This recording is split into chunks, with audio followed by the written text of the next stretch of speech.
Hi viewers, இன்றைக்கி நான் வந்து மஷ்ரூம் குருமா பண்ண போகிறேன். அதுக்காக இது மஷ்ரூம் எடுத்துருக்கு 2 பாக்ஸ்.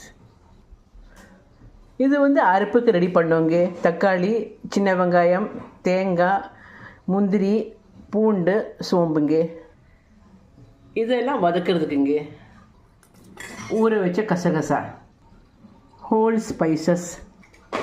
இது வந்து மல்லித்தூள், காஷ்மீரி சில்லி, அப்புறம் கரம் மசாலா, மஞ்சத்தூள்.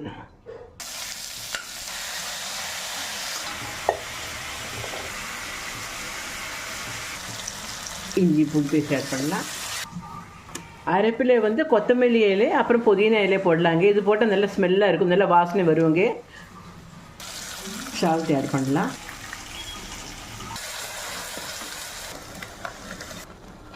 அரைச்சி வச்சா விழுது சேர்த்து வச்சுங்க. இதோ விவர்ஸ், நம்ம மஷ்ரூம் குருமா ரெடி ஆகிடுச்சு. நீங்களும் இது மாதிரி பண்ணி என்ஜாய்